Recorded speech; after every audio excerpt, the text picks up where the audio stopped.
morning, everyone. Today we are joined by Yusuf, who works with the Unique Speaker Bureau. And I'm so very excited to have him on the recording today. I've done a lot of work with the Unique Speaker Bureau, or UBS, over the years. I've interacted mainly with Yusuf, and I think for a lot of people watching this, especially young aspiring speakers, what does a speaker bureau do? How do you get their attention? How do you get them to market you? What are some of the lessons to be learned? So I think this will be a very valuable conversation, Yusuf. But let's maybe kick off with just a bit of an introduction about you and also the work that you're doing with USB. Sure, thank you, Johan. So I joined USB back in 2017. Joined at the bottom of the ladder, worked my way up from logistics, and I think it actually worked in my favor because I got to learn the ropes from the bottom upwards. So yeah, I started in logistics. I moved over to project management. I then moved into finance. Some funny enough, I never even studied accounting, but I think COVID dictated it, and yeah, you had to be adaptable and just move with the times that we were in at that point. And now I'm heading up strategy and operations. Yeah, it's been a hell of a journey, and I think it's such a niche world that I work in. You experience something new every day. You experience new people, and that's the beauty of it. Our product is people, so which makes it really, really fascinating and sometimes challenging. But yeah, the challenge is where the excitement comes in.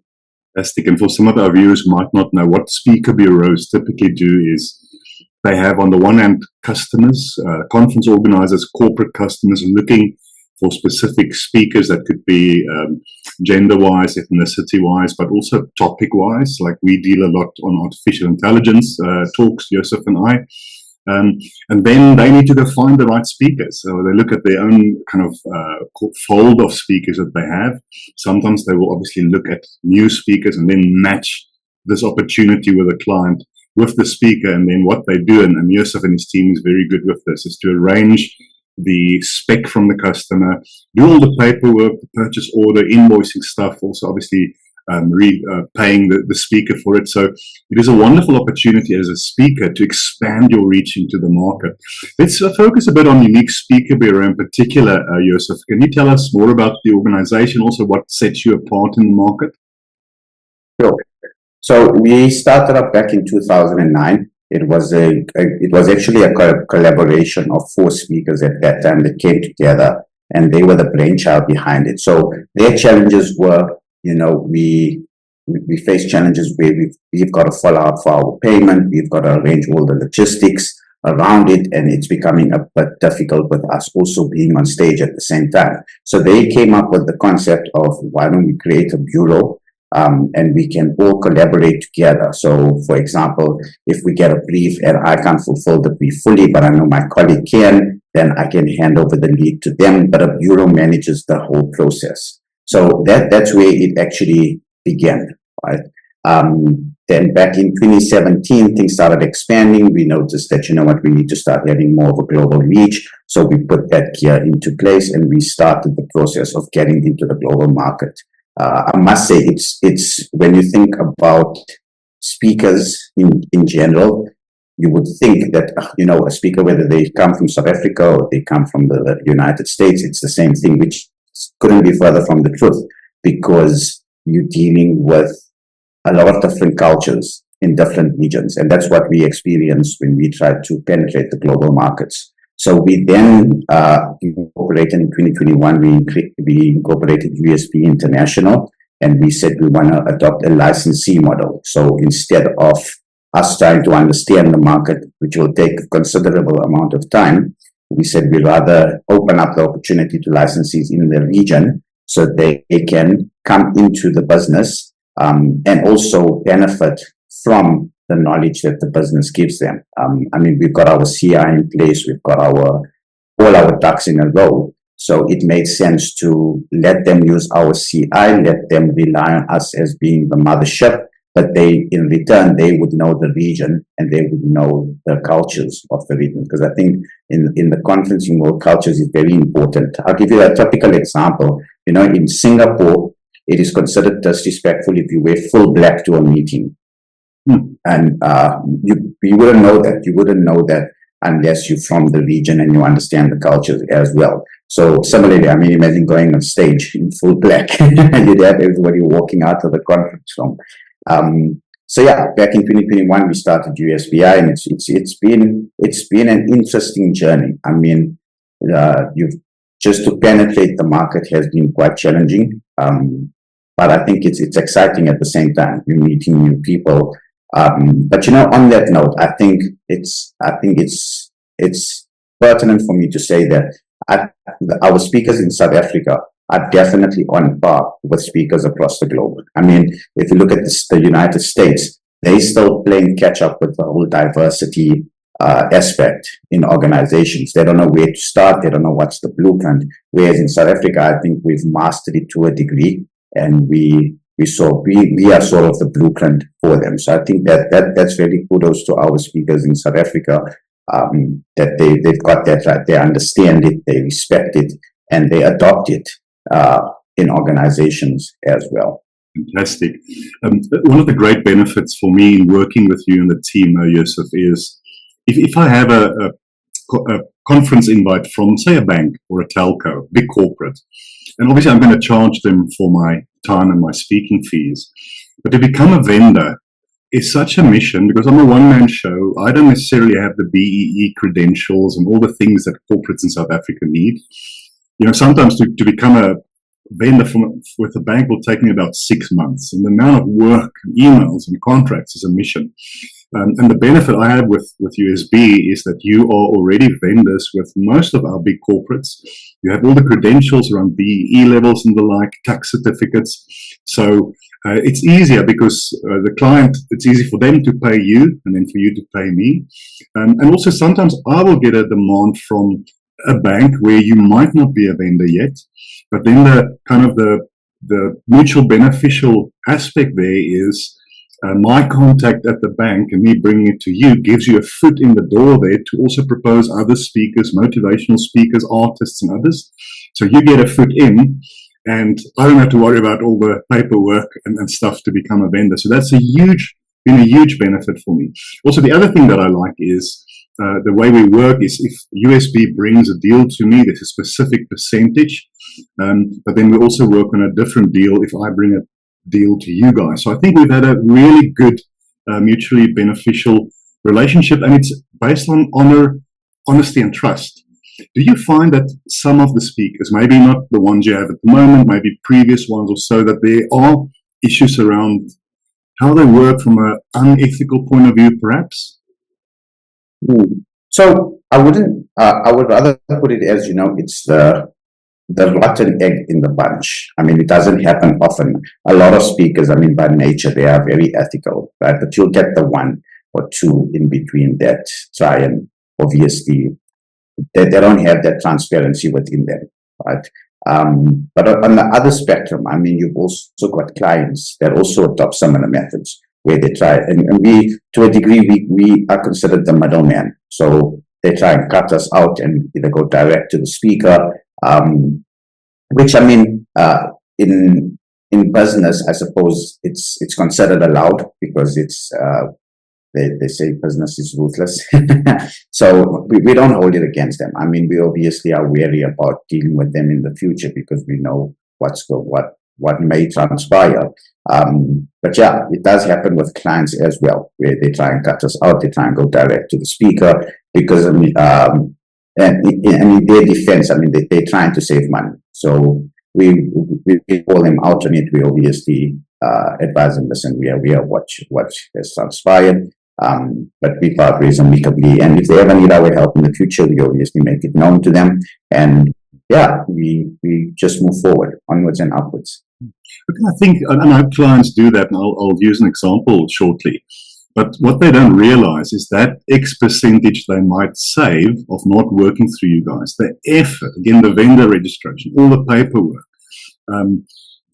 loading the vendor, it's such a mission that it is just so much easier, and especially from a BE score point of view, to just work through the bureau rather. But Ida, you know about this, I think you might know about this instance. I a contact of mine at one of our big medical aid firms referred me to a bank as a potential speaker.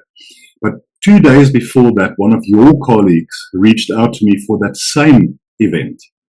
And eventually that person from the bank, not probably knowing everything that's transpiring, contacted me directly. I said, thank you very much. I'm definitely open. I'm available on the day, but I'm honoring the Unique Speaker Bureau because they came to me first. And also when I told her, by the way, they are already vendors, which she didn't know, she said, well, then it makes total sense. It's so much easier. But the thing is that, and even if you can't, look, the worst that can happen is you don't deal with that client again, or you don't deal with me as a speaker again. It's not like you can really take legal action. But it's also about being ethical and honest. And as a bureau, if you work with speakers, I'm sure that you know you can trust them to also defend your business and protect your business. It's so much easier to push confidently more and more gigs to them. Would you agree? Definitely. Definitely. You know, the vendor aspect is a big aspect, and it's growing more and more in South Africa for that matter. You can't just book a speaker directly and you can just pay them. I think with the smaller event organizers, where they don't have that procurement processes in place, it's a lot easier. So I think in that aspect, it's definitely working out. But you know, on the other side of it, what's our, you know, you asked me in the beginning, what is our differentiator? How are we set apart in the market? It's basically our intellectual knowledge of speakers, right? So, for example, if an organization is, let's say they're adopting a campaign against something and they're really strong about it, but the specific speaker in question has a totally different viewpoint to it, right? And he brings that across on stage. I mean, he could be the most intellectual speaker in the world, but just by saying that one thing that goes against the value of the organization that's booking him can literally throw the whole speech off the rails. And that's where we come in. We know who our speakers are. We know them personally. We get to know them so that we know that when we are putting them forward for a conference, we can confidently tell the client that, listen, the speaker is such and such, so is it fine, or this is there? Because, I mean, we also don't want to silence speakers. They also have a right to have an opinion on certain matters. But where we come in is we find the right match. So we know, okay, if this client, they are really stance about their values and these are their values, but we know the speaker has a difference of opinion and we respect both sides of the opinion. We know, okay, we don't think he's going to match your conference. So you can sort of call us the tunnel of the speaker world where we're matchmaking and we're putting the right person at your conference. Benefit to the customer there is, rather than reviewing 20 different speakers that they get from all kinds of sources, they know that the 2 or 3 names you will put forward, one of them will probably be the exact fit. The other benefit I've had in dealing with you and the team there, Yusuf, is from a commercial point of view, because you guys know the kind of rates out there, what clients are willing to pay, whether it is a short virtual talk, whether it's a 1-hour keynote or 3-hour workshop. Obviously, I have a sense of the fees I typically charge, but I think a lot of advice that I've gotten from you and the team is that is the kind of rate that these kind of banks typically pay. And then we work together. I remember we've had a few instances where I would come to you guys and say, I typically charge that rate for that conference. And then you come back and say, but the client's budget is a bit squeezed. Can I drop X%? As long as it's reasonable, because otherwise I think both of us will tell them, no way, you're just asking for something stupid. But that's also, I think, where it's good to work together, and where I, as a speaker, with the fees I want to make, need to also realize you're giving me an opportunity I would have not had before. So if I have to compromise somewhat to get my foot in the door there, knowing that there are other people there that will also invite me in the future, it takes maturity from my side of the table. And hopefully most speakers are quite open to that. But I think especially for young aspiring speakers listening to us today, it's don't be greedy. And also you might not have an idea of what you can or cannot make. These guys can guide you on, depending on your level of seniority, your profile, what is a reasonable fee to work for. Sometimes for young speakers, and I want to get to how do they get into USB, but especially if you don't have a brand yet, if you're not known as a public speaker, it's perhaps good, if your profile is good enough and it's worth you guys recommending that person, to do the first few talks for free. And then you guys still take your portion, you're a business. But it's a way of getting in, getting exposure, and then later making the money on that. Do you agree with that?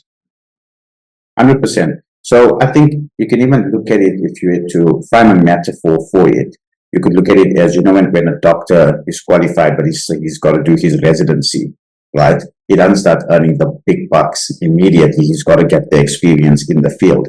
I think similarly for a speaker as well, they've got to do some pro bono gigs for them. And it's not even more that they're trying to put their name out there. It's for their confidence, especially if you're a newbie speaker. There's a lot that goes into delivering a really good speech on stage. And I think everybody wants to be a speaker at some point in their life because everybody's got a story to tell. And that's our world predominantly. It's storytellers on stage telling their story, telling their experiences. But by doing those pro bono gigs or doing the really cheap ones initially, it gives you that confidence, and it helps you correct a lot. I think for a new speaker, it would take probably between a year, even 2 years, for you to really get crisp on stage. And really get polished. I like that word where you're polishing your content and you're polishing your delivery style. The other thing we do offer is we have when a speaker comes on board, we obviously have gradings for our speakers. So certain speakers, they already established, they just want to join a bureau because they want to make their life easier. But certain speakers are just coming into the speaking world, and we have a program where you can do a course through us, which we've developed. It's a bespoke program, and it includes certain sessions or certain tutorials. It includes where you are liaising with other speakers, with other established speakers, and they guide you along the way. Previously, we used to do this program through Henley Business School, and it was by a speaker by the name of Lynn Baker. She's a customer experience specialist, and she was really, really brilliant. I remember when I joined USB, I went to join a few of those sessions to see how it's actually done. And she is, for the lack of a better word, she was ruthless on you. Like, she would really take you apart, because she wants you to be the best at what you do. So she needs to obviously take it apart, make sure all the gears are in motion, correct what needs to be corrected, and then she would obviously put you on stage. And even in that program, the final tutorial was where you had to develop a keynote, and she would invite a whole room of people, and you'd have to deliver your keynote in the front, and the people in the room would grade your keynote, right? And they would grade it, and they would give you the feedback as well. And I know a lot of speakers have come out of there, and they are really, really good on stage. So that's what we do offer as well. But coming back to your initial question, most definitely, I think new aspiring speakers, have to be willing to do those pro bono gigs in the beginning for a year or 2 years, depending on how many they get in that period, just to get polished and more for them. So it is a sacrifice, because I know it can become despondent when you keep giving and giving and giving and you're getting nothing in return. But from experience, I know a lot of speakers who did that. They sacrificed that, and they are now flying. Their speeches are really, really good on stage. Almost like an incubation program, it sounds like, which is great. Because people might have the skills, the experience, but not the skills of speaking, because we don't really learn in school how to really speak well. Body language. Yeah. So somebody needs to teach you that. What I also learned when I first started working with you and the team, and this is important for speakers when they do approach a bureau, is I can't assume you guys know me in the beginning. I need to give you all the ammo to help you sell me. So is my LinkedIn profile good enough? Do I have references of articles? Do I have maybe videos or references of previous talks? So that you have a nice profile that you build on your site. When you send it to a client, they need to look at it and go, wow, seems like this person can really speak. For instance, what helped me, one of your colleagues contacted me last week, and the question was, do I know about quantum computing? Obviously, there's a need somewhere for a talk. And immediately I sent her my One Business Day article, I think 2 or 3 articles, which shows to her client, if she forwards it to them, that I'm a thought leader in the field and I'm recognized. So as speakers, we need to give you the ammo. Also, as our skills change, we learn more things and we can widen our talks. We can't assume that you guys will know it. We need to constantly come back with the ammo to help you and the team sell us to customers. Yusuf, maybe before we end, just what do you see in the future? I mean, it's such a, we can't predict it, but do you see the reach of especially technology speakers in South Africa and Africa potentially increasing, given all the AI stuff and other things that we're hearing about? Do you think the tech speakers kind of space is one set for massive growth potentially? 100%. You know, I think currently with us, one of our top 5 topics that we get from customers or themes is technology and AI, because it's moving at such a rapid pace. And I think, you know, speakers that come from the States, I think they're so advanced that we are not yet ready for them.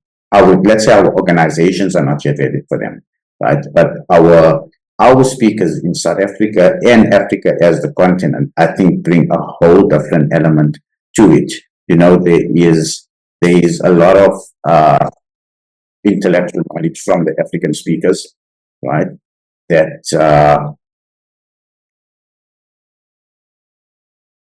there's a lot of intellectual knowledge from the speakers in Africa, whereby they're on the ground, if I can put it that way. So, you know, for example, if you take farming as an example in South Africa, you've got farming here and you've got speakers that are on the ground. They are seeing what are the challenges, right? And they're adopting AI technology to help with farming, to help with parasites, to help with being able to predict certain conditions in the farming sector. And that for me is actually a really, really key point where our African speakers can actually take it to the globe. Because I mean, farming happens across the globe, right? But I think we face certain challenges in South Africa that we can actually advise a lot of other farming sectors across the globe. Absolutely. Just before we end, Yusuf, and I will add the USB's website to the video, is there a place on the site where aspiring speakers can log a request to be considered? How will they approach your organization? Sure. So on our website, there is a web form that you can fill out. You can fill out your details, and it will come directly to the lady who handles new applications. Super. Yusuf, it's been such an honor to speak with you. I've had so much fun working with you and the team over the last, I think, 2 years. And I think there's a lot that you shared that will help, especially young, aspiring speakers, and greatly appreciate it. And I look forward to much more work with USB. And hopefully some of our listeners will become, over time, some of your best speakers as well. So really greatly appreciate it. Thank you so much for your time. Awesome. Only a pleasure, Johan. Thank you.